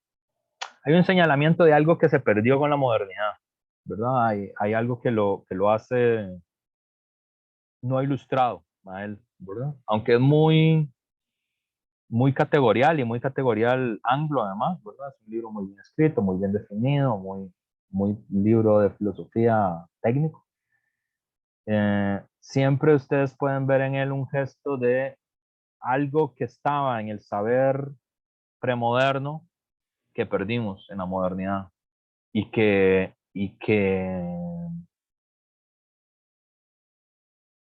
sería una herramienta muy útil para pensar los problemas que tenemos ahora, pero ya es una herramienta que no podemos usar porque ya el tiempo pasó y la secularización pasó y eso no se puede devolver, ¿verdad? Tiene como este tono de la pérdida, ¿verdad? Que también quiere transmitir Cioran, ¿verdad? Cioran decía esta cosa de que a él la antropología de la caída le parecía fascinante, pero desprendida de todo el contenido metafísico que hay alrededor de la idea de la caída, ¿verdad? Porque lo que él dice es que la vida contemporánea es desesperante porque hay algo que se perdió irremediablemente y no hay forma de recuperar, ¿ya? Eh, y que un poco eso es lo que le quiere transmitir a uno la idea del pecado, ¿verdad? Más allá de los efectos políticos, morales, metafísicos que tuvo la idea del pecado, sino que eso es lo que quiere transmitir, ¿verdad? Algo que está irremediablemente perdido. Y yo a Tucker le siento también eso, ¿verdad? Como esta cosa de que hay algo en el mundo antiguo, en el mundo medieval que perdimos irremediablemente y que inclusive si quisiéramos volver a traerlo, porque nos es útil ahora, no podemos ya hacer. O solo lo podemos hacer de una forma no esperada, ¿verdad? Como por la vía del cine, por la vía de la música, por la vía de la literatura. Él dice que los griegos intuían este problema, digamos, de un mundo que es humano y no humano en la tragedia, que hay una intuición sobre eso, porque la tragedia no solo habla del destino, sino que también habla de un mundo que está en nuestro control, pero que tampoco está siempre bajo nuestro control, ¿verdad? El mundo que hacemos, pero es el mundo que también es la zona del capricho de los dioses, ¿verdad? Y que los griegos tienen eh, eh, esta forma de expresarlo a través de la tragedia, ¿verdad? De la tragedia clásica. La Edad Media tuvo la literatura apocalíptica y los comentarios medievales sobre la naturaleza del mal para, para intentar expresar eso, ¿verdad? Y él le parece que la continuación en la modernidad de esa tradición, eh, con varios problemas más, que son los que él quiere resolver, eh, los que, digamos, intuyeron que por ahí va la cosa, eh, fueron, fueron los filósofos existencialistas, ¿verdad? Ya en la modernidad. Es ser gente como Kierkegaard, ¿verdad? No cita Serán, pero sí cita Kierkegaard. En este sentido de intentar entender el lugar de los individuos y de los grupos humanos en el día a la luz de los cambios que produjo el capitalismo, ¿no? De la ciencia moderna, de la tecnología, eh, de, de eso, ¿verdad? La tesis de Tucker es que nosotros aún vivimos en esos marcos, nada más que lo que le cambiamos es la cubierta exterior, ¿verdad? Que eso es muy Lovecraftiano también, ¿verdad? Eh, hay una conexión ahí entre Lovecraft, Tucker y autores que parecen muy diferentes a él, a ellos, que son como Nietzsche o como Marx o como Freud, en el sentido de la reflexión sobre la tela, sobre la cobertura, me diría uno. Es decir, en la literatura Lovecraftiana, bueno, que en el mundo más contemporáneo, si a ustedes les gusta, hay muchos productos que son, bueno, ahora hay más, por cierto, cuando yo era más joven había menos. Pero, por ejemplo, esta serie Stranger Things, que es muy pop, es muy moderna, es muy Lovecraftiana, todo el tratamiento que los hermanos Duffer dan a la cosa, pero esta otra serie, esta otra película, Annihilation, también es súper Lovecraftiana, en la forma que sale Natalie Portman, en la forma en la que enfrentan el problema. En el sentido de que la vida civilizada es apenas una telita. Digamos que nuestro mundo, el mundo donde tenemos tecnología y damos clases por internet y estudiamos filosofía y tenemos planes y vamos al espacio y todo este mundo civilizado está cubierto apenas por una tela, digamos, frágil, que esconde lo que burbujea por debajo, ¿verdad? Que en el caso de Marx es la insurrección proletaria, en el caso de Freud es el inconsciente, ¿verdad? Pero igual es esa idea, es una reflexión sobre la tela, sobre la cobertura frágil, ¿verdad? Y, y Lovecraft tiene mucho ese estilo de escribir, ¿verdad? Es decir, nuestro mundo es un mundo de civilización apenas cubierto, ¿verdad? Que esconde este mundo que él se inventó, ¿verdad? Criaturas mitológicas y de dioses antiguos y toda esta cosa.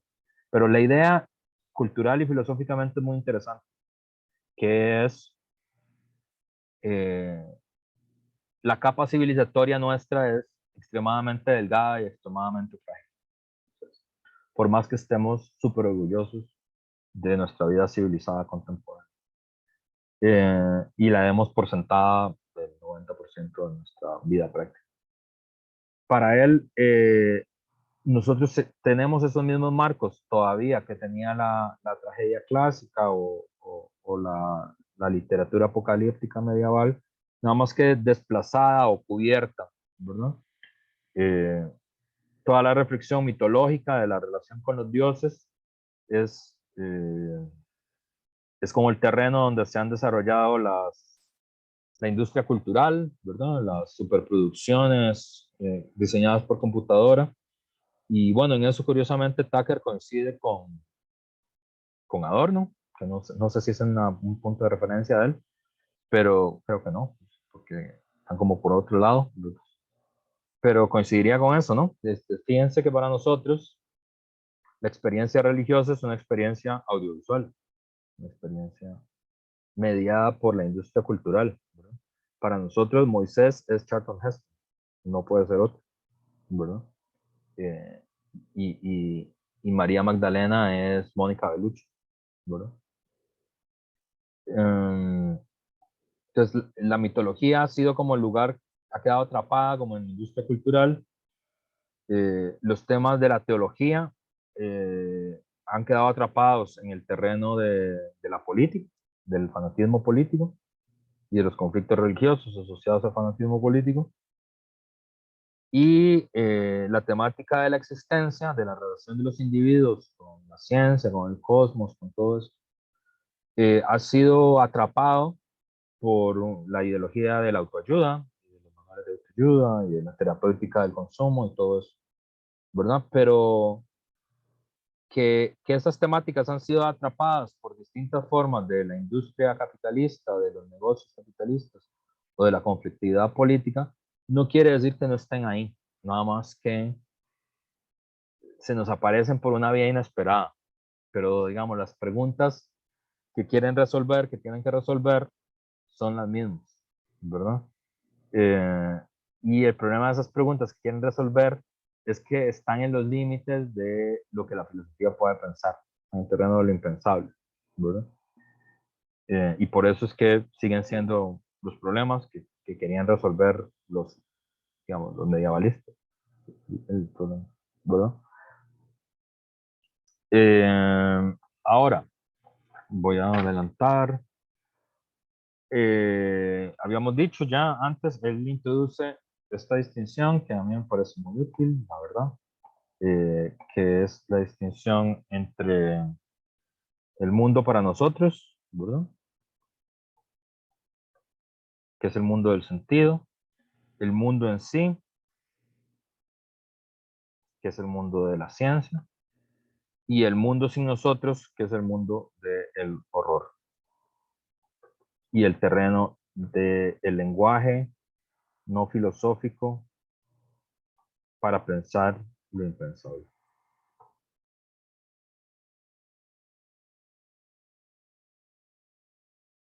Bueno. Obviamente hay una conexión, el mundo para nosotros es el mundo del sentido, el mundo en sí es el mundo que se nos resiste y solo se nos revela en el momento de los grandes desastres naturales, ¿verdad? El mundo en sí es cuando el río se desborda y destruye la casa, ¿verdad? Cuando el volcán estalla, ahí es que se revela ese mundo en sí, y el mundo sin nosotros es un mundo que siempre es espectral, es especulativo. Y es impersonal, y eso es lo que lo vuelve terrorífico, esa impersonalidad. Y es el mundo en el que se piensa en ese lenguaje no filosófico que es el terror sobrenatural y la ciencia ficción, ¿verdad? Eh,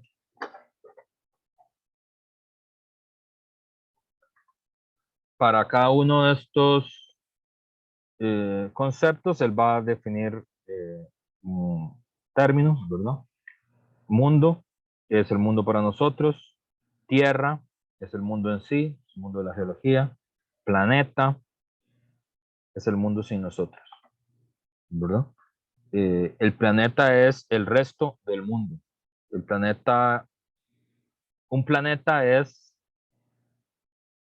un planeta, ¿verdad? Es decir, es uno de los tantos planetas en una escala que abandona lo terrestre para adentrarse casi en lo cosmológico, ¿verdad? Y es también un concepto negativo, ¿verdad?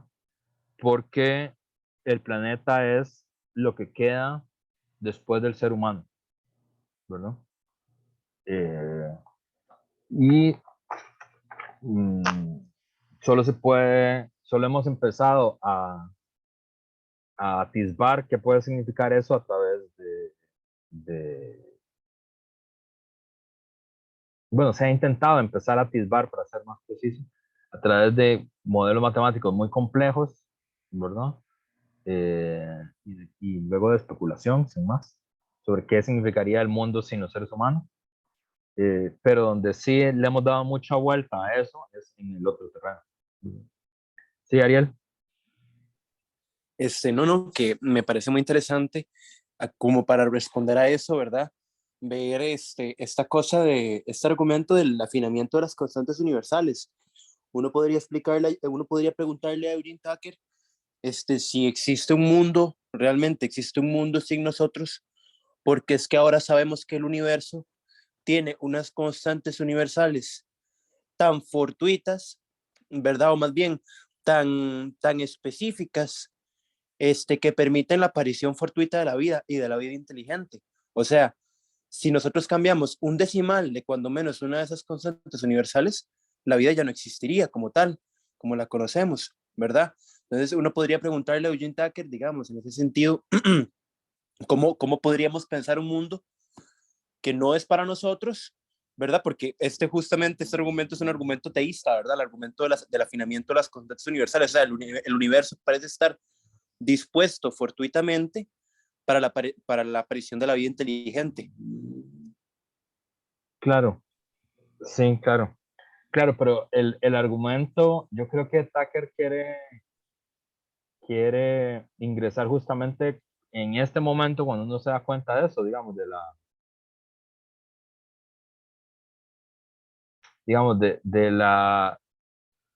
la causalidad, pero también de la casualidad universal Claro. de que hemos llegado hasta donde hemos llegado, ¿verdad? Uh-huh. Y el asunto es que hay un momento en el que nos damos cuenta que es un problema porque estamos usando solo el lenguaje humano y siempre para nosotros, ¿verdad? Pero cada vez más creo que él se da cuenta, creo que para él es un tema filosófico, porque cada vez más está el problema planteado del planeta, pero eso es impensable para nosotros, es decir, Uh-huh. el problema de que, bueno, hasta donde sabemos, parece que somos, o sea, con la información que tenemos, somos la única vida inteligente que hay, no hay otra, ¿verdad? Claro. Parece que hay vida en otro lado, pero no es Sí. inteligente.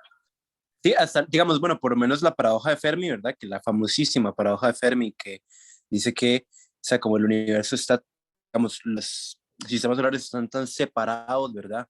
Los unos de los otros. Si nosotros nos llegara el mensaje de una vida inteligente de otro sistema solar, es muy probable que esa vida inteligente, una vez llegado el mensaje, ya no exista, ¿verdad? Haya dejado de existir hace cientos de años o miles de años. A mí me parece muy interesante cómo responder a este argumento, ¿verdad? Del afinamiento de las constantes, diciendo sobre todo que parecería ser que el universo no está hecho para nosotros, sobre todo porque el planeta parecería que nos está echando, ¿verdad? O sea, el planeta reacciona a nuestra presencia de una manera violenta, o sea, como que está totalmente fuera de nuestra disposición, ¿verdad? Esto del calentamiento global, ¿verdad? Y de todo este montón de desastres que se prevén, parecería ser que más bien lo que contrarresta es esta cuestión de que parecería ser que el universo está hecho para nosotros cuando no es así. Claro. Bueno, eso es para Tucker justamente donde aparece, donde necesitamos este lenguaje que no es un lenguaje filosófico, que no es un lenguaje racional, ¿verdad? Porque siempre en la filosofía llegamos a este momento, ¿no? Llegamos a este puerto de, bueno, sí, parece que el universo no está hecho para nosotros, parece que le es irrelevante que existamos o no, es obvio que podría continuar, que algo continúa cuando ya no estemos nosotros, no uno individualmente, sino el género humano como tal. Y sin embargo, eso nos es imposible de pensarlo, digamos, de expresarlo, ¿verdad? De qué sería el universo sin vida humana, ¿verdad? Aunque es obvio que el concepto de universo es una cosa que inventamos nosotros, es un concepto que producimos nosotros, es un concepto que le da sentido a nuestras vidas, sobre el que actuamos y sobre el que hemos actuado y con el que hemos llegado hasta Marte o más allá, ¿verdad? Y sin embargo, cada vez más es claro, como vos decís, que este mundo se resiste y, y, y da todas las señales, ¿verdad? De, de que puede, debe y está diseñado para existir sin nosotros, ¿verdad? Y ahí eso es, ¿verdad? El punto de él, digamos, ese es el horror.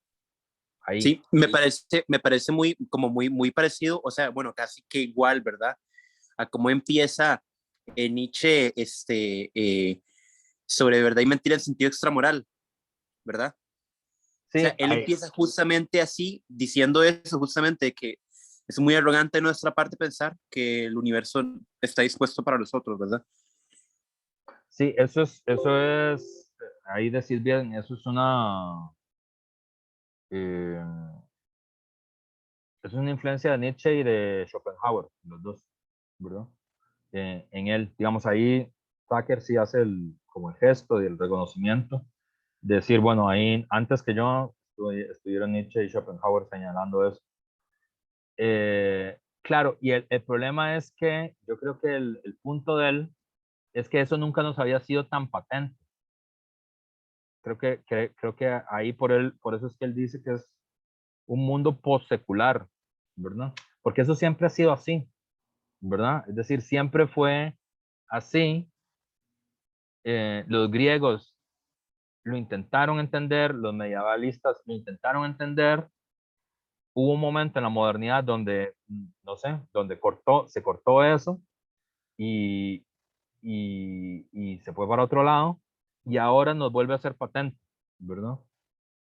Y por eso es que necesitamos de este lenguaje no filosófico para poder expresarlo porque eh, ese es el límite hasta donde llega el pensamiento, ¿verdad? Es decir, el mundo sin nosotros es el límite a donde la filosofía ya encuentra sus propias posibilidades.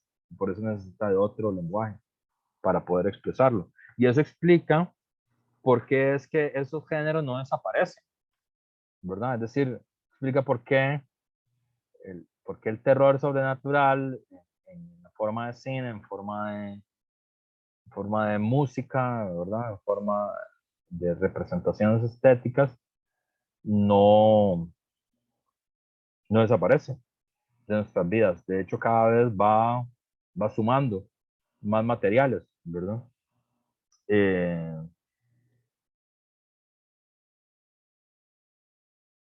Y bueno, sería eso. Ah, bueno, el otro que él hace un reconocimiento sobre eso es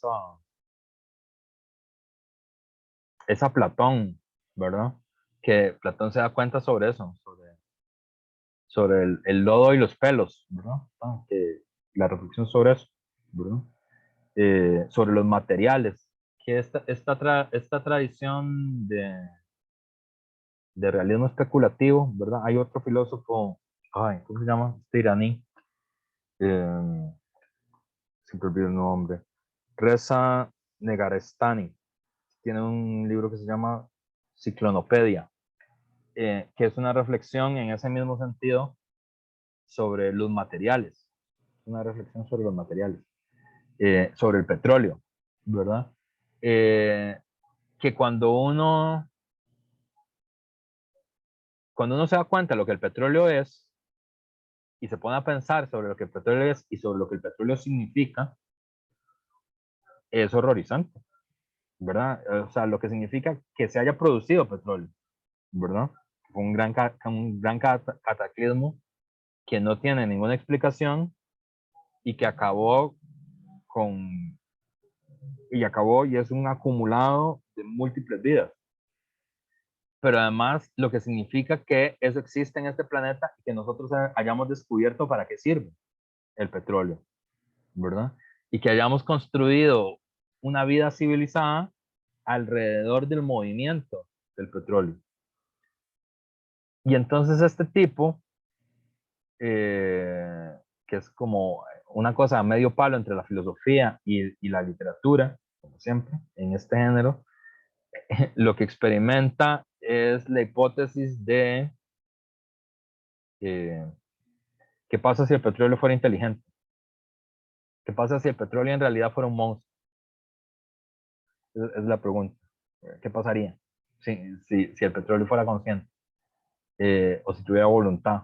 Entonces, como en este tipo de ejercicios mentales, filosóficos, digamos, estos autores, o la gente que publica materia oscura, y es, intenta pensar este límite, que es el límite del pensamiento, pero que cada vez aparece como más en primer plano para nuestra vida, ¿verdad? Y que lo habíamos dejado guardado en otro cajón, digamos, del pensamiento filosófico, y ellos lo quieren traer otra vez a primer plano. Y bueno, vamos a quedar aquí porque ya son las 11 en punto y tenemos que terminar. Y bueno, nos vemos. Profe, yo tenía una duda porque ayer intenté entrar al clase